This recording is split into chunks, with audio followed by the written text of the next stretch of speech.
रविवार की शाम थी। सुमित और दिव्या ने घर के लॉन के आगे बैठकर चाय पीनी शुरू ही की थी कि डेविड झिझकते हुए अंदर दाखिल हुए। उम्र करीब 58 साल, कॉलोनी का प्राइवेट सिक्योरिटी गार्ड। उन्हें थोड़ी आर्थिक मदद चाहिए थी जमशेदपुर में डॉक्टर को दिखाने के लिए। सुमित ने जब उनके परिवार के बारे में पूछा तो उनकी आंखों में आंसू आ गए।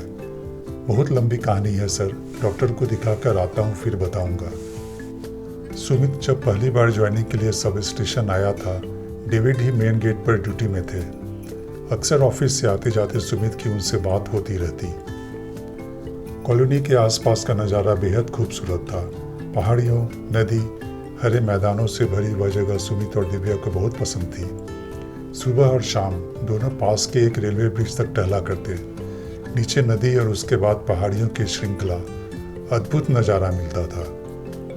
यह करीब 30 रेजिडेंशियल क्वार्टरों वाला एक छोटा सा सब स्टेशन कॉलोनी था। एक सप्ताह बाद डेविड शाम को फिर सुमित के घर आए, इस बार अपनी दुख भरी कहानी बताने के लिए। सुमित ने उन्हें बैठने को कहा। अगले कुछ मिनटों में एक जिंदगी के बिखरे टुकड़े सामने आ गए।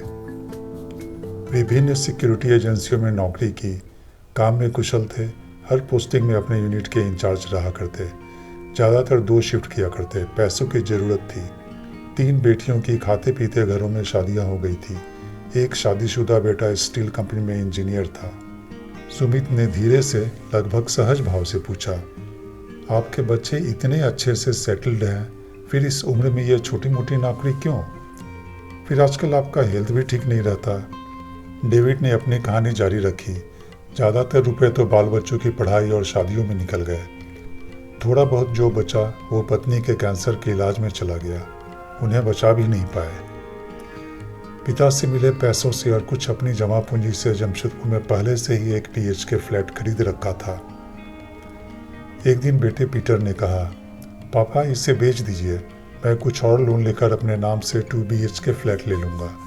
आप हमारे साथ रहेंगे, बुढ़ापे में अकेले कैसे रह पाओगे? डेविड झिझके, लेकिन पिता का अंधा भरोसा जीत गया। उन्होंने हामी भर दी।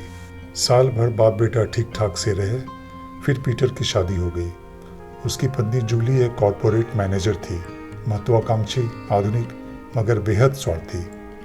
शुरुआत में 6 महीने सब ठीक चला। फिर अपना फ्लैट किराए पर देकर परिवार कंपनी के एक बड़े क्वार्टर में आ गया। बहुत जल्द ही जूली को उनसे असहजता होने लगी। अपनी किटी पार्टी वाली दोस्तों के सामने उसे शर्मिंदगी भी महसूस होती। पत्नी के दबाव में पीटर ने पिता को पीछे के छोटे से सर्वेंट रूम में शिफ्ट कर दिया। उनके काम में गलतियां ढूंढ अक्सर उन्हें अपमानित किया जाता। जब बेटियां विरोध करती तो जूली उन पर बरस पड़ती, अगर इतना प्यार है तो इन्हें अपने पास क्यों नहीं रख लेती? फिर आया एक आखिरी झटका। एक दिन जूली ने अल्टीमेटम दे दिया, पापा अगले महीने से सर्वेंट रूम खाली कर दीजिए प्लीज़, मेरी मेड को वहाँ रहना है। डेविड के पैरों तले जमीन खिसक गई। बेटी ये क्या कह रही हो? पीटर के कहने पर मैंने अपना फ्लैट बेच दिया था। इस उम्र में अब मैं कहाँ जाऊँ? जूली ने जैसे कुछ सुना ही नहीं। फिर डेविड ने नौकरी की तलाश शुरू की और जल्द ही उन्हें मिल भी गया। प्राइवेट सिक्योरिटी कंपनी में वही पुरानी दिनचर्या। फिर उन्हें इसी सब स्टेशन कॉलोनी में पोस्टिंग मिली और बेटे का घर छोड़ दिया। यहाँ रहने की जगह, बिजली, पानी, सब की सुविधा थी। सुमित उस बूढ़े चेहरे को भूल नहीं पाया। कई दिनों तक वह कुछ प्लान करता रहा। फिर एक दिन उसने अपने कॉलेज के एक सीनियर से बात की जिनकी स्टील प्लांट के HR में जान पहचान थी। पीटर के फाइल को चुपचाप देखा गया। पीटर ने अपने पिता को डिपेंडेंट घोषित किया था, उनके नाम से LTC भी क्लेम किया था। पीटर के बॉस ने उसे बुलाया। संदेश एकदम साफ और सख्त था। कंपनी की HR पॉलिसी कर्मचारी और परिवार की भलाई पर बहुत स्पष्ट है। या तो अपने पिता का एक BHK फ्लैट उनको वापस करो या उन्हें ठीक से अपने पास रखो, क्योंकि ऑफिशियली वो तुम्हारे डिपेंडेंट हैं। अपनी साख और नौकरी बचाने के लिए पीटर के पास कोई चारा नहीं था। उसे लोन लेकर 1 BHK फ्लैट फिर से खरीद कर पिता को सौंपना पड़ा। एक हफ्ते के बाद डेविड ने सिक्योरिटी जॉब छोड़ दी। वो जमशेदपुर लौट रहे थे अपने फ्लैट में। पास के ही एक टीन प्लेट कंपनी में सिक्योरिटी सुपरवाइजर की नौकरी लग गई थी। वे खुश थे, आत्मनिर्भर। 1 महीने के भीतर ही सुमित का ट्रांसफर दूसरे पावर प्लांट में हो चुका था। लेकिन सबसे बड़ी खुशी ये थी उस सब स्टेशन की एक छोटी सी कॉलोनी में इतने कम समय में उसने एक ज़िंदगी को थोड़ा सा आसान बना दिया था। जब वे कॉलोनी को अलविदा कह रहे थे, दिव्या की आंखें भर आई थी।